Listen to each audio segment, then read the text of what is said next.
Alors Gladys, aujourd'hui, on va parler de cet article 73. Oui. Beaucoup de gens parlent souvent article 73, point 1, point 2, etc. Mais souvent, on ne sait pas de quoi on parle. Exactement. Alors, justement, décryptage. Décryptage. Alors, c'est intéressant de s'interroger sur notre statut en ce moment, puisqu'il y a une décision il n'y a pas très longtemps, le 1er juillet, concernant Saint-Martin, tout en sachant que pour Saint-Martin, qui est passé à l'article 74, il y a une règle générale que l'État français doit compenser les compétences, financièrement, les compétences qui sont transférées. Et à la grande surprise de tout le monde, l'État français s'y est refusé et le Conseil constitutionnel a entériné la décision de l'État français.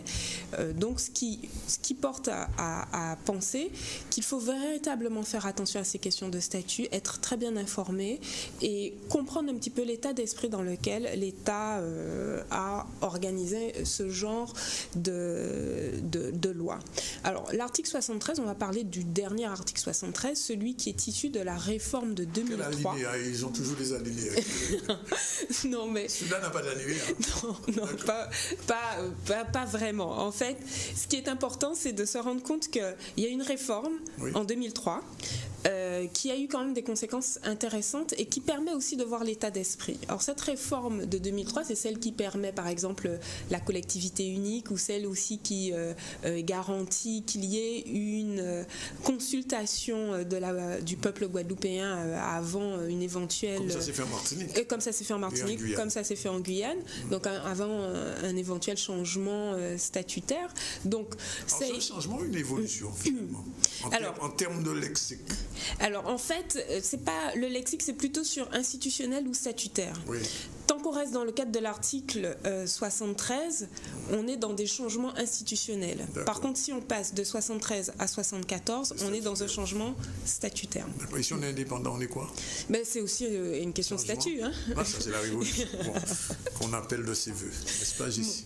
Alors. Donc, cette réforme de 2003, elle a un esprit général. Il s'agissait pour l'État, et là j'assume ces propos, de verrouiller encore plus l'appartenance de la Guadeloupe et de l'ensemble de ses outre-mer au territoire français.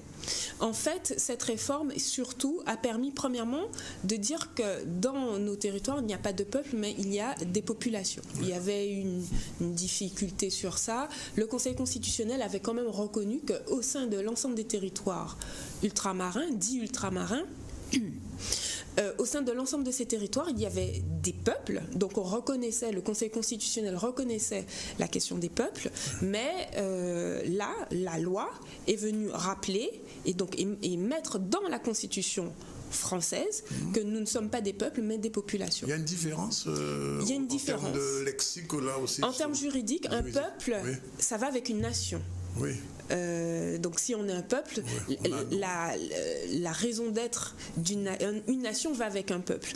Par contre, si on ne nous reconnaît pas la qualification de peuple, ça veut dire que nous sommes une population. À l'intérieur de l'ensemble. Donc ça veut dire qu'on nous nie aussi la possibilité de nous concevoir en tant que nation. Or, je le dis, le Conseil constitutionnel avait déjà reconnu que nous étions des peuples. Donc c'est un recul. C'est un recul et on voit bien que l'intérêt du législateur, précisément, c'était de verrouiller un peu cette question. Alors, il y a eu un deuxième verrou, c'est de nommer au sein de la Constitution française l'ensemble des territoires d'outre-mer. Alors, ça paraît comme ça anodin de dire, les territoires d'outre-mer, c'est la Guadeloupe, la Martinique, la Guyane, etc. Et tous les autres. Mais l'important, c'est que c'est signé, c'est dans la Constitution, c'est imposé dans le marbre de la Constitution, ce qui n'avait jamais été fait depuis que ces territoires ont intégré le territoire français. Et pour cause, parce que s'il y a un changement statutaire ou une accession à la souveraineté d'un de ces territoires, il faut faire une réforme de la Constitution. Et pour ça, il faut réunir le Congrès. Donc il faut réunir le Congrès et il faut une majorité des 3/5. Voilà. Ça veut dire quoi? Une majorité des 3/5 de l'ensemble des députés, de l'ensemble des sénateurs de la France. Donc ça sous-entend qu'il faut qu'il y ait un accord entre le parti qui est au pouvoir, là, en l'occurrence c'est le Parti socialiste, et l'autre parti, les républicains. Donc il faut que tous les deux soient d'accord pour qu'il y ait cette accession à la souveraineté. Alors je prends l'exemple de la Nouvelle-Calédonie, puisqu'on en a parlé récemment. Dans la Constitution française, on reconnaît que la Nouvelle-Calédonie a droit à l'accès à la souveraineté. Et ils ont un statut qui leur est propre. Et ça a été négocié après des événements d'Ouvéa dont on se souvient en 1988. Et il y a eu une négociation entre le gouvernement de Michel Rocard de l'époque et les représentants donc, du peuple kanak de la Nouvelle-Calédonie. Et donc ils ont pu négocier cela pour qu'il y ait une reconnaissance de la souveraineté du peuple kanak au sein de leur pays, la Nouvelle-Calédonie. Aujourd'hui, ça n'est plus possible parce que pour pouvoir faire ces négociations, il faut changer la Constitution. Sauf s'il y a des événements douloureux. Mais quand bien même, comme c'est dans la Constitution, il faut enlever le nom de ce territoire, donc en l'occurrence par exemple, prenons l'exemple de la Guadeloupe, de la Constitution pour qu'on puisse signer en tout cas les négociations. Donc ça sous-entend que ces négociations-là, à l'époque, si la Nouvelle-Calédonie était sous le régime, si ce qui a été négocié pour la Nouvelle-Calédonie était sous le régime actuel depuis la réforme constitutionnelle de 2003, ça n'aurait pas pu être possible. Alors ils nous ont mis au même stade que la Corse en fait. Pire encore, parce que dans cette aussi réforme, ils ont bien établi une ligne de démarcation étanche entre la France et nous. C'est-à-dire que dans la Constitution, on dit bien que la France a des statuts dans le cadre de l'article 72, mais pour ce qui concerne les territoires d'outre-mer, ça ne peut être que l'article 73 ou 74. En gros, si une région française dit ben, nous, on aimerait bien avoir le même statut que la Guadeloupe, c'est impossible. Sinon, il faut changer la Constitution. Si la Corse dit non, mais ce qui est dans les territoires d'outre-mer, ça nous intéresse, c'est impossible. Et pareil, si nous, on dit ben, on aimerait bien le statut de la Corse, c'est impossible puisqu'il faudra changer la Constitution. Donc on voit bien qu'il y a une volonté de verrouiller les choses et de maintenir donc l'ensemble des Outre-mer au sein du territoire français sans qu'il y ait, en rajoutant des verrous supplémentaires pour une éventuelle accession à la souveraineté. C'est vrai que certains sont dans le fantasme du largage. Non. On en est très très loin. Ils sont en train de mettre en place un certain nombre de verrous pour empêcher que ça soit possible. Donc soyez, pour ceux qui ont peur de ça, c'est pas du tout l'état d'esprit de la maison. Bon. Et alors curieusement, ce changement intervient sous un régime socialiste. Oui, c'est bien. Socialiste sous le Congrès. Alors non, il y a eu aussi l'intervention des gouvernements. À l'époque, c'était des gouvernements de droite aussi, puisque Lucette Michaud-Chevry a porté tout cela. Donc bon. Il y a plein de rapports là-dessus. Oui, exactement. Donc bon, on nous a présenté ça comme quelque chose qui était mieux pour nous, puisqu'on apportait donc cette possibilité de consultation avant le changement statutaire, mais là encore il y a eu une arnaque, parce que cette consultation telle qu'elle est prévue, c'est un chèque en blanc qu'on nous demande de signer, puisqu'il n'est pas prévu que nos élus puissent négocier avant les conditions du changement soit institutionnel, soit du statut, avant qu'il y ait la consultation. Et il y a eu un exemple très concret qui s'est produit sous nos yeux, c'est le changement institutionnel de la Martinique et de la Guyane. Je rappelle qu'en 2010, les Guyanais et les Martiniquais avaient demandé, les élus en congrès avaient demandé le changement vers l'article 74, et en fait, l'État français a rajouté une question, à savoir la question de la collectivité unique. C'était pas une demande des élus martiniquais et guyanais, ils n'en avaient pas discuté avec l'État français. Personne ne savait dans quelles conditions cette accession à la collectivité unique, si le peuple disait oui, aurait pu se passer. Mais pourtant, l'État s'est arrogé le droit de rajouter cette question. Les Guyanais et les Martiniquais ont dit oui. de par cette consultation, et c'est bien après que les élus ont appris, maintenant que vous êtes passé à la collectivité unique, les dotations vont baisser, il faudra en Martinique renvoyer 600 personnes parce que les non-titulaires ne devront pas être dans la nouvelle collectivité, donc ça on ne nous le dit pas, mais ils l'ont appris bien après, et effectivement là il n'y avait pas lieu de négociation puisque la consultation avait déjà eu lieu. Donc là aussi il faut se rappeler que cette réforme qui a mis en place notre article actuel 73 avait cet état d'esprit. Alors que dit l'article 73 ? En fait il se distingue de l'article 74. Il y a 2 statuts pour les collectivités d'outre-mer, à savoir 73, ce qu'on appelle l'identité législative. Ça veut dire quoi ? Ça veut dire que la loi qui est en France est censée être la même dans ces territoires. Donc quand on vote, oui, je dis bien censé et à dessein. Oui. Quand on vote une loi en France, elle est censée s'appliquer de la même façon dans nos territoires, ceux de l'article 73. C'est ça qu'on dit qu'elle est applicable de plein droit. C'est ça ? Exactement. Et pour l'article 74, en fait, il s'agit d'une négociation avec un certain nombre de compétences qui sont négociées avec l'État français, qui sont renvoyées donc, dans ce territoire. Donc, il y a autant d'articles 73 que de collectivités sur les articles 73. Alors, je remarque juste qu'il y a une disparité de traitement entre les collectivités qui ont été colonisées uniquement par des colons français et où il n'y a pas d'autres populations. Je pense à Saint-Pierre-et-Miquelon, je pense à Saint-Barthélemy, alors enfin des colons, qu'ils soient français, disons des colons européens, voilà. Sans qu'il y ait une population notamment d'ascendance africaine ou indigène. Ceux-là, ils ont des traitements différents parce qu'ils ont pu changer à l'envi de statut. Par exemple, Saint-Pierre-et-Miquelon est passé... un traitement épidermique. Oui, on peut dire ça. On peut dire ça, en tout cas sur les faits, c'est ce qu'on voit.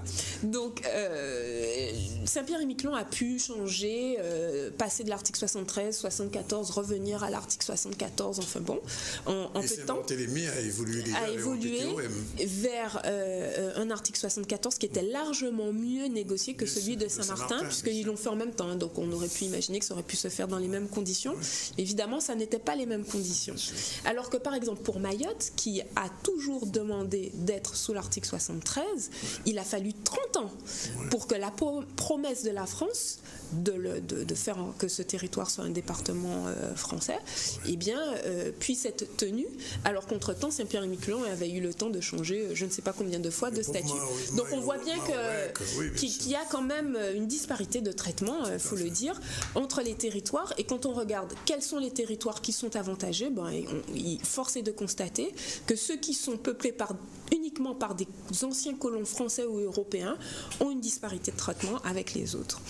Alors, dans l'article 73, en fait, on est censé avoir la même loi que la France, mais il y a une possibilité d'adaptation de ces lois. Alors, soit directement, le gouvernement français peut adapter la loi, soit nous pouvons demander à ce que la loi soit adaptée, ou soit on peut demander une habilitation, c'est-à-dire avoir une législation spécifique dans un cadre très particulier. On demande l'autorisation à l'État français de pouvoir avoir cette législation et puis on met en place cette législation. Sauf que, alors ça c'est ce que dit le texte, sauf que dans la réalité, en fait, les adaptations sont très nombreuses, issues du gouvernement. Bon, par exemple, pourquoi quand il y a une indemnité ou une allocation française qui est proposée à la population, mais il y a toujours un tarif d'homme et un tarif français. Bon. Après, il y a un rattrapage qui se fait, mais c'est précisément parce qu'il y a des adaptations qui disent, bon ben voilà, on donne l'allocation parent isolé, en France c'est tel tarif, mais pour nous, en Guadeloupe, eh bien ce sera moins, et sachez que quand même pour cette allocation... Pour le SMIC, par exemple. Oui, pour cette allocation parents isolés, ça n'est qu'en 2007 qu'il y a eu un rattrapage et que les parents guadeloupéens ont eu exactement les mêmes allocations que les Français. Alors, la départementalisation de 1946 était censée empêcher ces disparités. On voit bien que 70 ans après, on est toujours dans la même problématique parce que, alors même que l'article 73 nous garantit la même loi qu'en France, l'État français peut à l'envi adapter, donc selon ce qu'il arrange, et c'est toujours en réduisant nos droits évidemment, que cette adaptation se fait. Alors, il y a aussi donc les adaptations. Donc nous aussi, nous pouvons légiférer. La Guadeloupe a adapté à des habilitations, du moins. La Guadeloupe a eu une habilitation notamment sur la réglementation thermique. La Guadeloupe a eu une habilitation aussi sur la formation professionnelle. Mais quand concrètement on voit comment les choses se passent, en fait, cette réglementation n'a pas vocation à véritablement s'appliquer, puisque l'État français après dit que concernant tout ce qui est le contrôle de l'effectivité de cette réglementation, ça ne rentre pas dans ses compétences. Or la région non plus n'a pas les moyens de contrôler qu'une législation s'applique, faire en sorte de sanctionner les manquements à cette législation. Donc ce qui fait qu'en fait on a bien une habilitation, il y a bien une loi issue de la région Guadeloupe, mais il n'y a aucune obligation à ce que cette loi puisse s'appliquer, puisqu'il n'y a pas de contrôle et que l'État n'a absolument pas l'intention de contrôler l'effectivité donc de cette réglementation. Donc en fait c'est sur le papier, mais dans la réalité, dans le concret, en fait, ça a un impact moindre. Concernant la formation professionnelle, comme il s'agissait de créer une institution, cette institution a été créée, donc là ça s'est véritablement appliqué, donc c'est différent.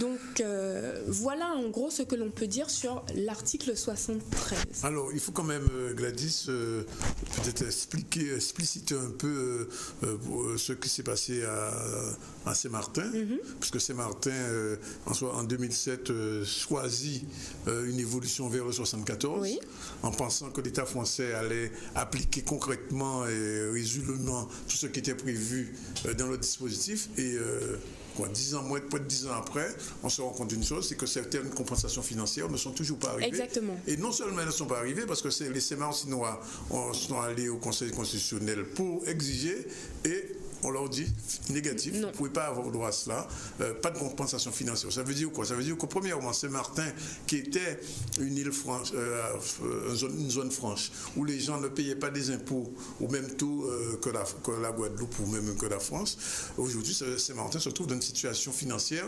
désastreuse, parce qu'il lui manque des recettes privées. Alors l'État français dit vous ne pouvez pas avoir le beurre et l'argent du beurre, sauf qu'on se rend compte d'une chose, c'est que l'État français n'applique pas ses propres règles.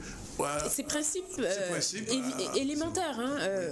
Chaque transfert de compétences doit être compensé. Ça, c'est un principe de base élémentaire. Mais on se rend bien compte que, comme Saint-Martin n'a pas eu la possibilité de négocier aussi bien que, par exemple, Saint-Barthélemy, à l'avance, ce passage à l'article 74, il y a eu un certain nombre de choses qui n'ont pas été correctement négociées. Et il y a en plus de ça une volonté visible de l'État français de ne pas respecter sa propre législation. Et quand on pousse plus le raisonnement, ça signifie quoi? Ça signifie que tout Guadeloupéen aujourd'hui, tout peuple guadeloupéen en population indienne, mais enfin peuple guadeloupéen qui voudrait évoluer vers le 74, on vous dit, ça signifie qu'on dit, regardez ce qui se passe à Saint-Martin.